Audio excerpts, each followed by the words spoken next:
Hello, everybody. Welcome back to the show. This is the Eccentric Mind podcast with your host, George Hernandez. Thank you guys so much for tuning in today. Excuse my raspy voice. I am a little sick and I'm starting to get there a little bit. So please just excuse me and let's get into the show. Today's topic is the caffeine and the morning brain. This is something I've done for close to 2 years now. I started in 2023 in November once I really started finding out what was going on with my brain and how it began to affect me in the morning. And pretty much what we're going to be talking about is this. So, you wake up feeling tired, groggy, and heavy eyed. What's your first thought? Well, 80% of the people, first thing in the morning within the first 10 minutes of their day, are scrolling through the phone, and right after, they're getting up doing their necessary activities, but then right after, they're drinking a cup of coffee rather, as opposed to drinking a cup of water.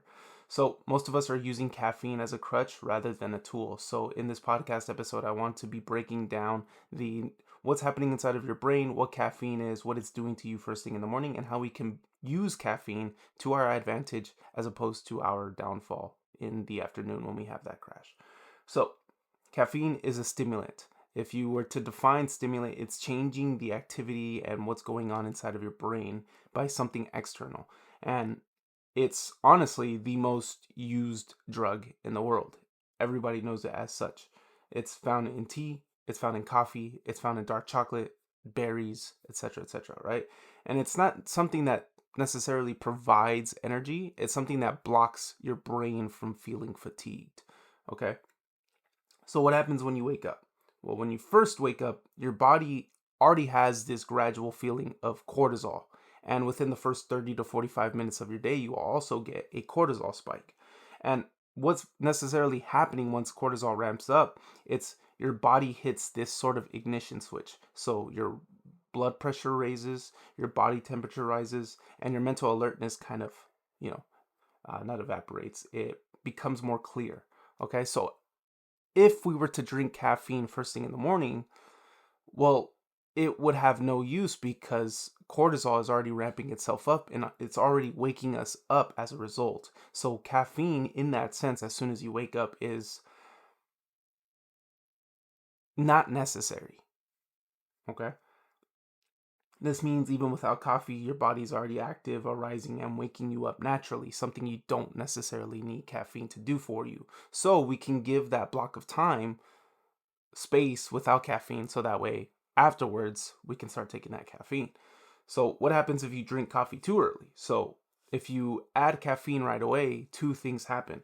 One is it makes the effects of your natural spike in cortisol, something that's already happening, your blood pressure, your blood temperature rises, etc. You're also just getting, it's making the effects of your natural spike in cortisol stronger than it already was, which leads to anxiety, feeling jittery, or feeling scattered brain first thing in the morning, right? Second is it blocks the adenosine receptors from binding to your brain, making you feel tired. Okay, so we're going to get into that. So, adenosine, I call it the piggy bank. So, think of Squid Games, for example. Squid Games, after every single person dies, more money gets filled into the bank. Okay? So think of your brain as that bank. And the more money that comes in is the adenosine. And the only time you're able to remove the money to get rid of the adenosine is by going to sleep and having good, restful, REM, quality, deep, and shallow sleep. Okay? Once you get that, the money is evaporated and it's taken out. So, adenosine is a neuromodulator that influences the feeling of sleepiness. So, whenever you feel heavy-eyed first thing in the morning, whenever you feel groggy or as though you didn't get enough sleep, it's because you didn't get rid of all of the money from the Squid Game piggy bank. You still have money in there, which is accumulating the feeling of tiredness. Okay? So, neuromodulator, adenosine is a neuromodulator, which in simple terms changes the state of your brain. So think of chemicals like dopamine or serotonin and endorphins. They're all examples of neuromodulators, something that comes across. Okay. Now, we use ATP, right? So the more mental or physical output that we use, the more adenosine that is stored inside of that piggy bank. And as a result, makes you more tired. Okay? So it leaves. So the more ATP is used, which is adenosine triphosphate, it leaves behind adenosine as the breakdown product. Okay, so the more that you are active, the more you're mentally active, the longer that you've been awake, you start accumulating more adenosine as a result because you're starting to feel tired. Okay. As a result, adenosine is built up and travels to your brain and connects to these receptors and binds to them, indicating and accumulating that I'm feeling tired. Okay? Builds up like a piggy bank. Okay? Now, remember, the only way to get rid of adenosine inside of your brain is by having good, deep quality, restful sleep. Okay? So, why are we going about this? Why are we talking about caffeine and why are we talking about adenosine? We're going to get into it a little bit. I'm going to come around to it. So, if we really think about it, the way caffeine is structured, this is something I learned pretty recently and it's pretty cool. Caffeine is shaped like adenosine. So when it's consumed, it'll block the adenosine from binding to the receptors, which limits your ability to feel fatigued. Which, when you come back from your lunch and the effects of your morning coffee wear off, you crash because adenosine is in the background still accumulating.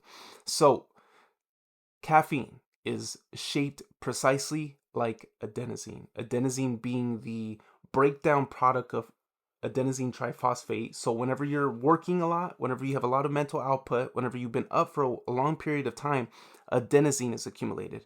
That adenosine inside of your brain, the neuromodulator, goes to your brain and it binds to the what are they called? The adenosine receptors. So that way you can start accumulating the I'm tired feeling. Like, oh, I need to go to sleep. Oh, I need to wear off this adenosine inside of my head that's building up. So the more tired that you get, the more adenosine starts to accumulate. The more it starts to add on and compound and become bigger than what it actually is. However, if you take caffeine, remember what I said earlier before in the podcast episode where caffeine doesn't necessarily give you energy, it blocks your brain from registering fatigue. That's exactly what's happening here. So instead of feeling the I'm tired, combustion of all this compounded adenosine, caffeine slips in and is like, yo, you're not feeling all of this up here. You're just feeling a little bit tired. Like you're not feeling tired at all because I'm blocking the receptor. Okay. And since caffeine is shaped in the exact way adenosine is, your brain won't register all of the adenosine. However, it still blockades, it still builds up. For the people that aren't watching, I'm using my hand to kind of promote or show off the how much adenosine can build up and how much it can show up, right?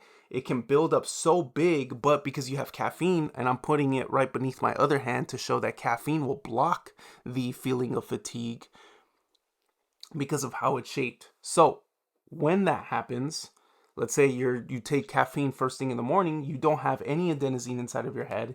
You cleared out everything, you're low on adenosine, and you start to take caffeine. You naturally wake up already, you feel a little bit more jittery, but as the day goes on, you start compounding and building up more adenosine as a result. So right around 12 to 1 o'clock, once the effects of caffeine have now removed itself, you are still punched in the face with all the adenosine that you accumulated. So as a result, you have that crash feeling. So why are we waiting? Pretty much what I'm trying to explain and what I'm trying to promote, at least, which is something that's helped me so gratefully. I'm so grateful that I learned this, and I'm so grateful that it just shifted precisely everything I had when it came to my relationship with caffeine. Is just wait 90 minutes before you get up. Wait 90 minutes so that way you can take your first sip of caffeine. All you need to do is delay that morning coffee. I understand the first sip feeling, the routine, the ritual that most people have with it. And for some people, it may work. For some people, it may not work, right? I keep hitting my hat against this thing. but give it a try. So the people who I'm trying to explain it to is, if you're using caffeine as a crutch, if you're using it so that way you can just get some form of energy, that way you can get yourself and climb yourself out of bed, one, you need to focus on your sleep, but two, you need to stop using caffeine as a crutch as opposed to a tool. Because that's what caffeine is. It's not some crutch that we need to rely and depend on. It's a tool for us to maneuver and take advantage of its resource, so that way we can better manage, be more focused, have more attention, or have just a little bit more of energy to get through our day. Okay?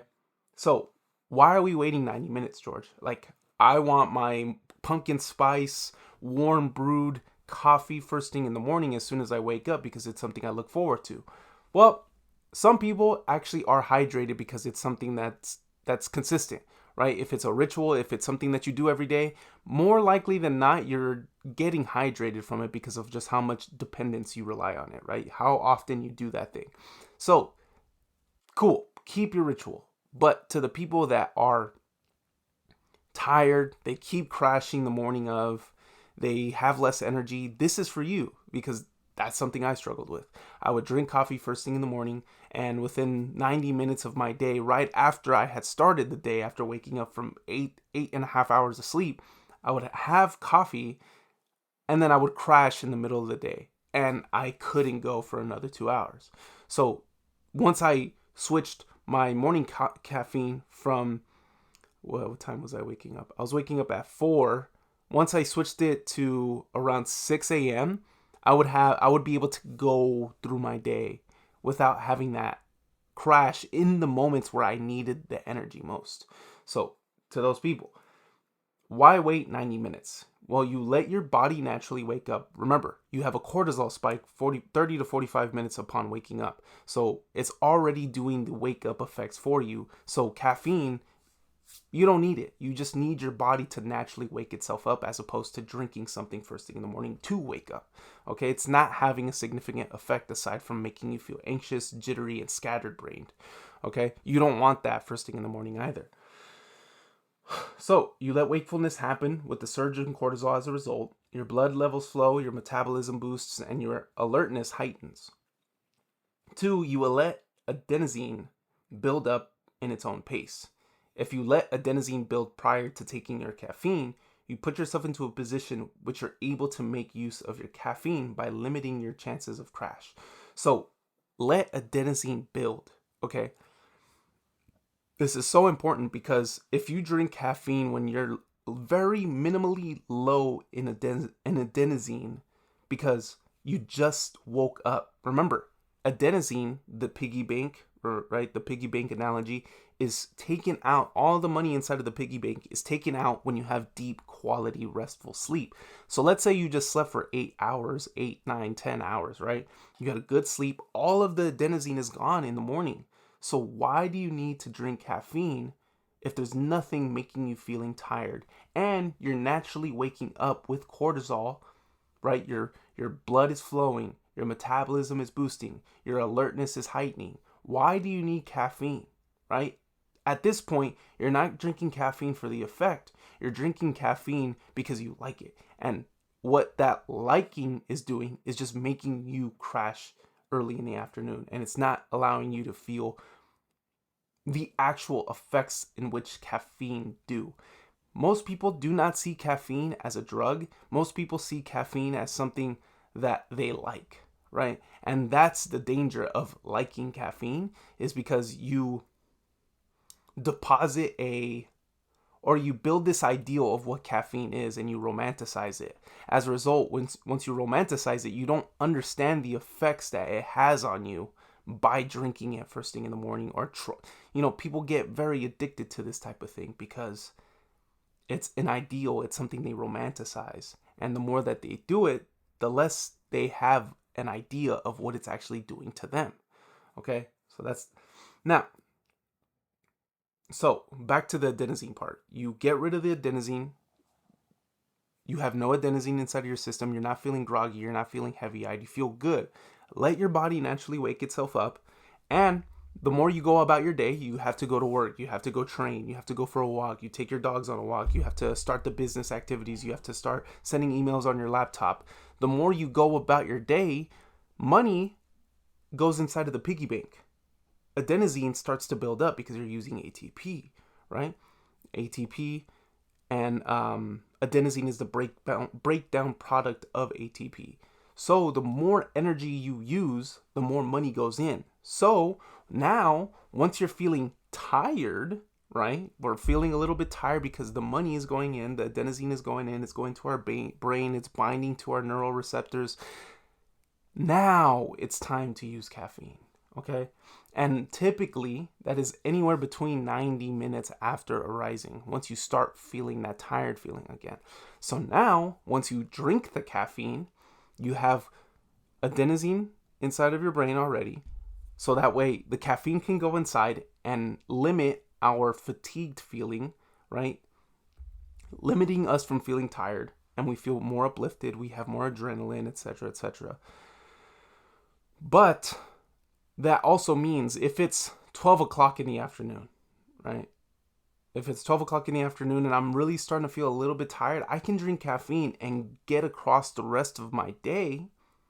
So that way I don't crash again, or that way I don't crash. So I can finish the activities at work. I can, thread the needle on this particular task that I need to do, and I have more energy to be able to do it, more focus and attention to be able to finish it. Those are the importances of caffeine because it gets us through the day. We take advantage of its useful tool. It's not something to rely and depend on as a crutch, but it is a tool. Okay, and that's the importance of it. Now, do not think that caffeine is don't think of caffeine as a crutch. Think of it as a tool, something that's going to benefit you and you can take advantage of it. Now, and then number 3, you time your caffeine so that it actually has an effect when you need it most. So extending your energy curve instead of wasting it. Yeah, time your caffeine too. So caffeine is very tricky, right? We should wait 90 minutes upon waking up to drink caffeine, but we also have this thing with caffeine where it has a second life in a sense. So caffeine has a tough window, and I took a minute trying to find my window so that way I can actually consume caffeine, because honestly, I also romanticize it too. I enjoy a good latte or a good chai or whatever it may be, but I break down the time so that way I can build up adenosine, take the caffeine so that way it doesn't block that way I don't have that crash later on in the afternoon. But then at the same time, it gives me a runoff time to which I'm able to go to sleep at the time that I want to go to sleep at. So caffeine has a second life or a half-life. So if you drink caffeine at 3 p.m., half of it is still in your system by midnight. So you have to time your caffeine in a very tight window to be able to go to sleep, but also being able to use it to your advantage to be focused and attentive. But that's the big rule. So 8 to 10 hours before bed, do not drink caffeine. I know that's kind of a lot of time and you have to count it out and do the math, but it's so worth it once you figure out how to do it in this way, because you get across your day and you can still enjoy the thing that you genuinely enjoy, which is a cup of coffee or a cup of chai or a cup of tea or whatever it may be. Now, and that's pretty much the entirety of it, right? The crash cycle to most people is morning coffee too early, they crash. Afternoon coffee too late, no sleep. Not enough deep sleep, uncleared adenosine. Wake up groggy, drink caffeine. And that's the dependency loop most people are in. And that's what I'm trying to get you out of. So, caffeine, not bad, right? It's not bad at all. It's a tool. The problem is when it's used as a crutch. The fix is very simple. Delay coffee for 60 to 90 minutes.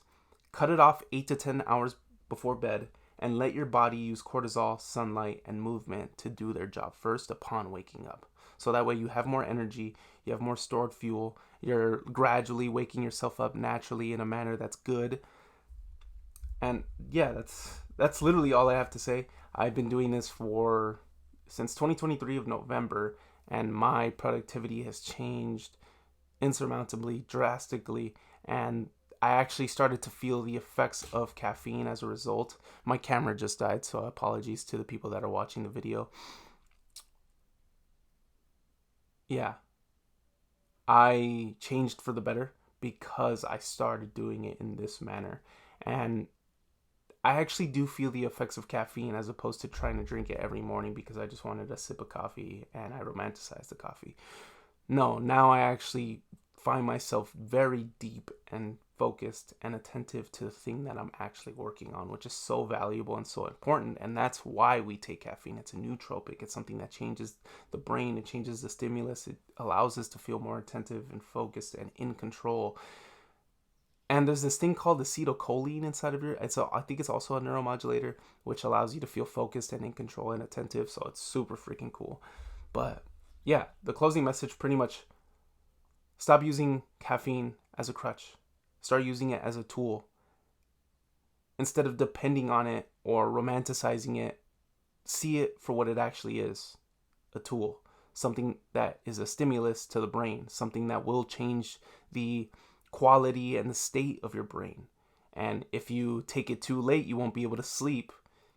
If you take it too soon, you'll crash. Well, all of the information that I provided beforehand allows you to be able to take advantage of this resource while still being able to enjoy it, while still being able to romanticize your coffee, but just having to wait a little bit of time.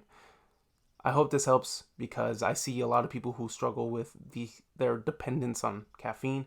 And if I could just share a little bit of awareness to somebody, and perhaps they can feel a little bit more energetic or more in control or more attentive to their day, and they don't have that crash in the afternoon, that's what we do it for.